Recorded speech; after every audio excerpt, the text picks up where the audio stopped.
Always start on a clean face. I like using makeup wipes because it exfoliates the skin and it makes the makeup sit a little bit nicer. Lately, I really like to use a softening lotion before I apply the moisturizer. It seems to make the skin look a little bit more supple, and that's important when you're going for a glowy, dewy skin look. I'm a big believer in using moisturizer regardless of your skin type. Even if you have oily skin, they have moisturizers for you, and it's gonna prolong the longevity of your makeup, and it's just gonna make it sit so much better. So everybody should be using a moisturizer, and you really wanna work it into the skin, and that foundation is just gonna sit wonderfully. Oh my gosh, I love this product. I did a review on it, so check that out if you haven't seen it, but Charlotte Tilbury's Wonder Glow is just amazing and almost anybody can use it. I do caution oilier skin types though. I like to use a damp sponge that's been dampened with a setting spray, and for Franzi I've chosen MAC's Face and Body because it's a really lightweight foundation and it still kind of gives a natural glow to her skin, and it's just gonna look really great.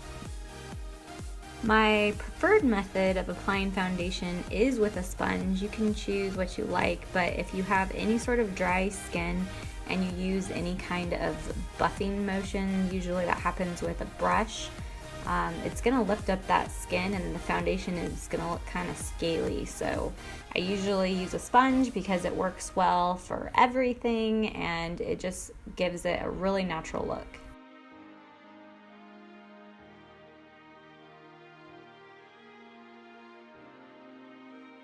Since we want this foundation to last all day, I'm using a transparent powder. It's important not to use a pigmented powder because it can actually change the color of your foundation. Powders will take a little bit of the dewiness away, but I feel like it eventually comes back through. I don't know about you, but for me personally, I don't like it looking like I'm wearing a lot of makeup or that my model's wearing a lot of makeup. And one really cool trick to overcoming that is using a concealer for your problem areas. And this is actually just a full coverage foundation that I have from MAC, and you want to follow the same principles that I taught you guys in the Perfecting Skin tutorial. And for red spots, you want to use more of a green based foundation or concealer, and then for the dark spots you want to use a pink or peach based sort of concealer, or again, full coverage foundation. After I apply concealer, I always like to go back in with that same foundation sponge and blend out any harsh lines that might have been left by the concealer. And I also like to use a clean synthetic brush for a little bit more precision work and just doing the same thing, buffing out any lines that you might see. You want to set all of those spots that you just created so they don't wipe off during the day. So I'm using the same translucent powder and just lightly dusting over everything.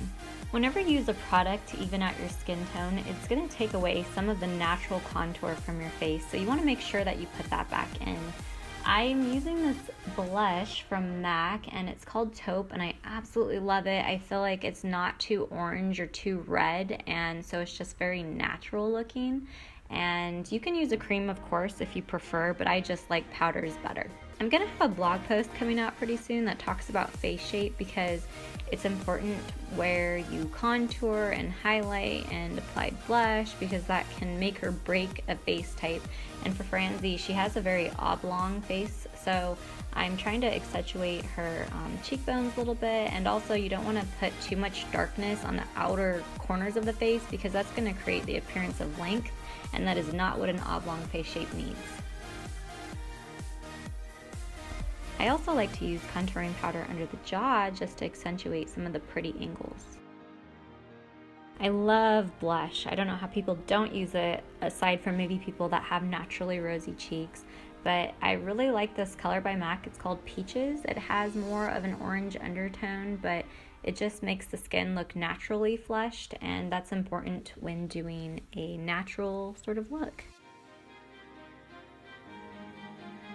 Time for highlighter! Yay! I love highlighters so much. This is my favorite thing in the world. I'm so glad this is a trend and I hope it lasts for a long time. I'm testing out this new product today. Well, it's not really a new product, but it's a new product for me, Laura Mercier, and I love it. And I'm just using a fluffy brush to dust it across the high points of her face.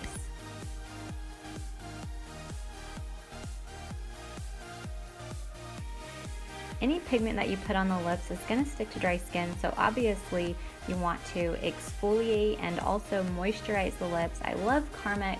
It's kind of like the secret lip plumping thing that nobody knows about, and it's just really moisturizing, so I love using it on all of the models that I do.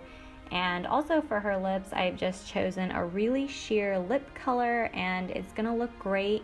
I'm not showing you how to do her eyes in this tutorial. However, I will have a link at the end so that you guys can completely mimic this makeup look. As a final touch, I'm gonna use more highlighter. Surprised? Not really, but I'm gonna put it onto my finger and just apply it to her cheekbones, tip of the nose, and the Cupid's bow with a brush. And that way it's just gonna give a really glossy finish. If you want more, you're welcome to pack on the product there, but as I mentioned before, I'm going for very natural and not a makeup-y sort of look.